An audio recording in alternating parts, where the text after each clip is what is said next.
The other day I made a joke. Basically, the joke was, I guess it wouldn't be a Grimm competition without a little bit of negativity. If you don't know what a Grimm is, it's basically because Grimm are creatures in the show RWBY by Rooster Teeth. They are attracted to negativity. So that's the joke.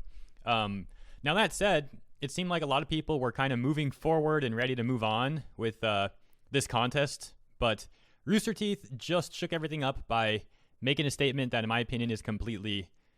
it shows how disattached from their own community they are. I'll explain why, in my opinion, in this video.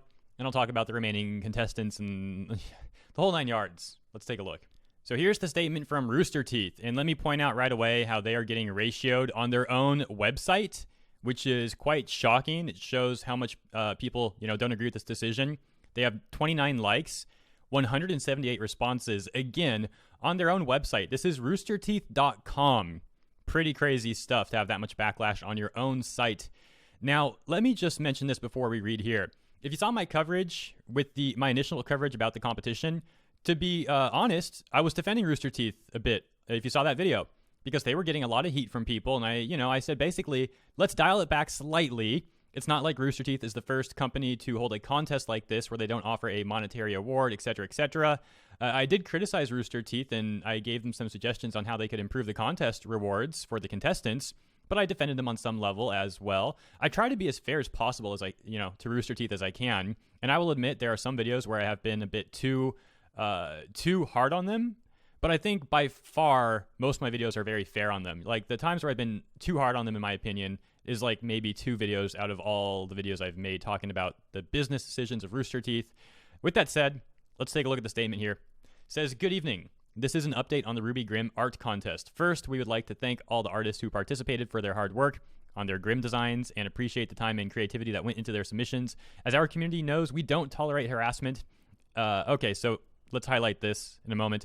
"And felt that voting and a response to contestants online violated the code of conduct we upheld for our community and staff." So it's weird to me that they would make this statement and, not make a statement like that when an artist was being accused of plagiarism and cultural appropriation, and she was getting harassed. People were literally saying, don't vote for her. I'm going to post an image right here on screen from a Tumblr blog post that had over 1,400, whatever they're called on Tumblr. I don't even know how that works, but you can see it had a lot of engagement. Over 1,400 people basically signal boosting this post saying flat out, don't vote for the Wendigo. But, RT didn't talk about that at all. Interesting. That's just one bit of hypocrisy that we'll go over here in this statement. And again, they're getting blasted in the comments. Pretty much everyone in the comments don't even agree with this. For example, Vicente, right here, this guy absolutely hates me on Twitter. He hates me so much, he pretty much posts about me every single day on Twitter.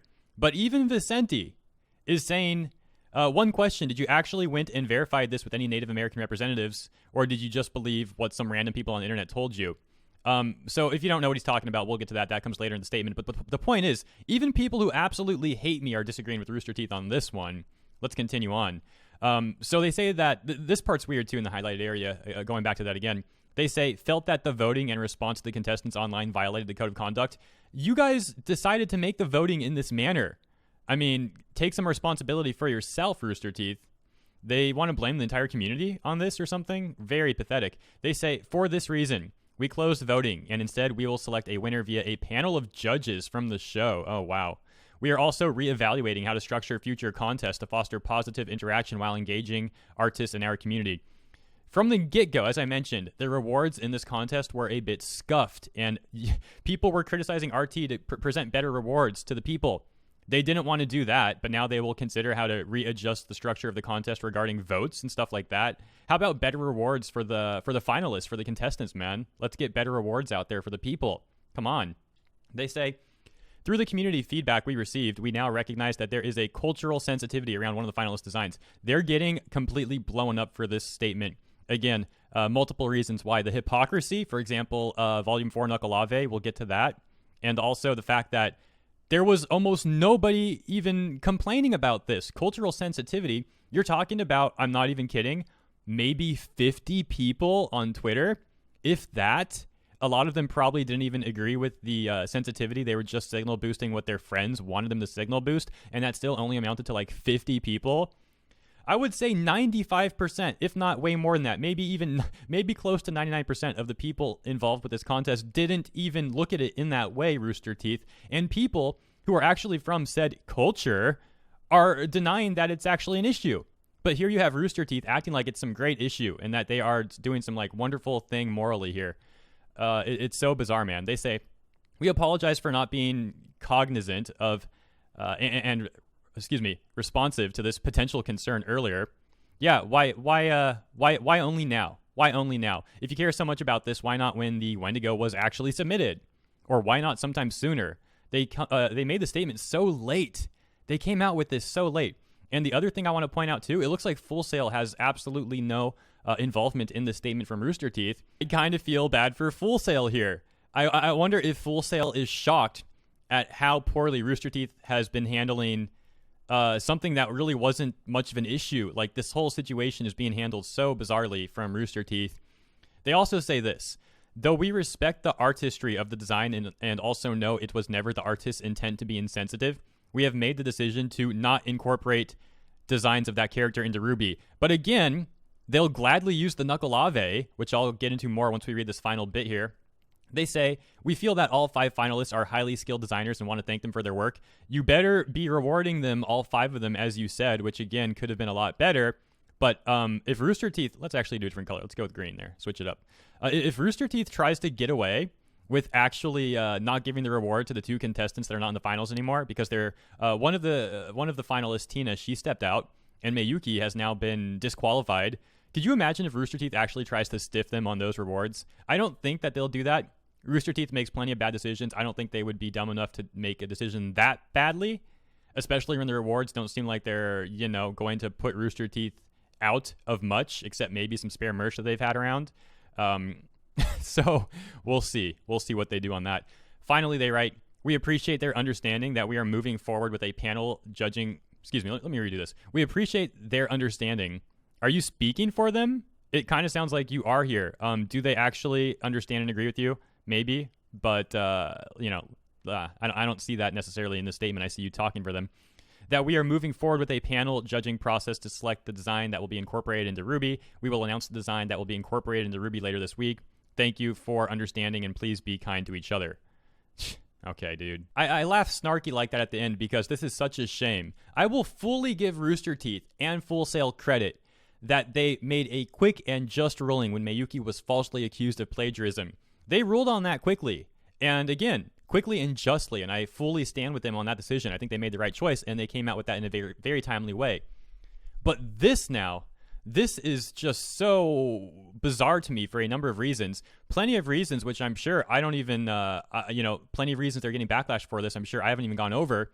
They're getting that much backlash from people. I'm just presenting my opinion on things. There's plenty of other opinions people have here that disagree with RT for other reasons too. So yeah, Rooster Teeth, what about the Knuckle Ave? You had no problem including that in Volume 4, and you openly talked about it, if I recall, behind the scenes on one of those behind the scenes shows or something. I forget if it was RWBY Rewind or just some interview where they talked about why they were inspired from another culture, basically. And again, this is to my recollection, this was like 3 years ago, if not more.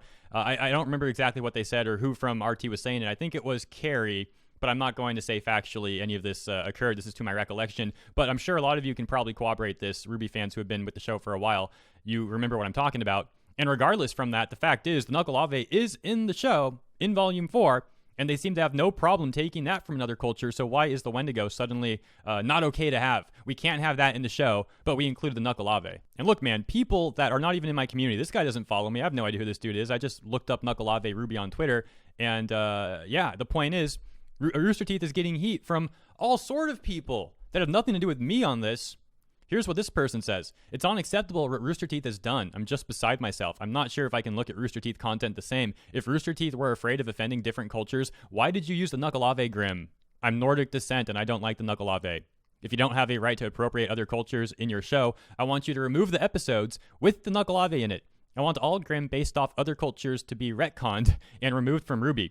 Rooster Teeth's attempt to look good and caring in front of people has already gotten the loss of their fan base. I always believed RWBY was a great show, But this to me crosses the line. And again, they're getting plenty of heat from their own community on their own website. This person, Captain Snooze, is a first member. This person's a first member and says flat out, I stopped interacting with the RT/Ruby community years ago because of how toxic it was. And I'm not surprised that it's only gotten worse. It goes on and on and on. I don't want to read the whole thing. This video is already actually quite long. It says, and since when have you cared about cultural sensitivity? Hasn't stopped you before with your character/monster design. All I'm seeing here are hollow words from a bunch of hypocrites. Apologize to the artists properly, especially the ones that have been relentlessly harassed by your toxic community, and then start the whole thing over from scratch. They should not be punished for your failures. I'm sorry, but what? How out of touch are you with the Ruby community to even consider this? Your actions seem to be based on the opinions of one or more individuals that most likely do not even represent the culture that they are trying to white knight for. It goes on and on, guys. There's hundreds of comments, and they're pretty much all like this for the most part. The great majority of them do seem to be that way, as you could already tell from the ratio that RT is getting, again, on their own website. If we were to take a look at all the comments, this video would be at least like 2 hours long. So I think you get the idea, and you know where to find the comments if you do want to take a look. Just go to Rooster Teeth's site and look for that blog post. I think that's how it goes. I want to talk about the finalists that are remaining. Again, one has been disqualified, basically. Another has withdrawn her entry, and we have 3 left. We have the Grimm Ibex, we have the Sulfur Fish, and we have the Hag. And you know what's a bit frustrating for me throughout all of this? I haven't even been able to talk about like my own genuine opinion on this contest, like which Grimm I actually like. I've been talking about the news, been talking about a victim, been talking about my business being damaged by the toxic Rooster Teeth community who decided to sign me up to a bunch of spam emails and false flag my videos in a malicious attempt to again damage my business. I haven't even really been able to talk about what I enjoy, and I'll just flat out tell you right now. I like the Hag design. I think it's cool and creepy. It's perfect for a Grimm, but my favorite is probably the Sulfur Fish. Now let's talk about the Wendigo for a second, because I really liked Mayuki's design, and I like the Wendigo because as someone who has been in the Ruby community for a long, long time, I actually do know that the Ruby community has asked for a Wendigo Grimm for literally years. It has been one of the most asked for Grimm out there. It is, flat out. And some of you know that we've talked about this on this channel years ago, you know, going back to the more lighthearted Ruby stuff. And those of you who watched me back then, you know what my Grimm is. If I wanted a Grimm in the show, what is it? Hopefully some of you remember. Hopefully some of you even know. I'll tell you right now, I would love a Prey Mantis Grimm. I think that would be awesome. But out of the 3 that are remaining, and out of all of the finalists, to be honest, my favorite has been the Sulfur Fish.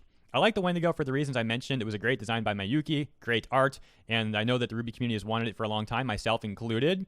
But I think the Sulfur Fish for me just takes the cake, and I'll explain why right here. Okay, so right away, it reminds me, I'll just tell you straight up, it reminds me of the Pokemon Wishy-Washy, and it reminds me of a Graboid from the movie series Tremors. If you don't know what those are, I'll explain in a moment. If you do know what those things are, I think you can pretty easily tell why I have that opinion. So let's go through this really quick.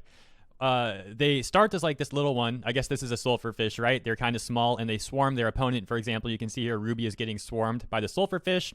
But if that doesn't work, they have certain combinations as well. Combination A right here, where it looks like it'll pretty much smash you up, I suppose. And then they all together to become even stronger in combination B if they need to.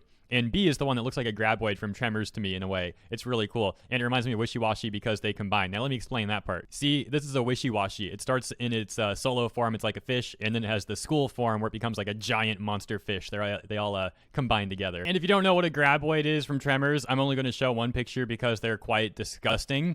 But yeah, that's one of them. So I think you can see what I'm getting at. So yeah, that's probably my favorite, the one we went over just then, the Sulfur Fish. Also like the Wendigo a lot, as I mentioned. And the Hag is really cool too. I like the Hag design. It's just got a perfectly creepy design, which is great for a Grimm. And it looks like the Grimm negative energy can also kind of form a cloak over it.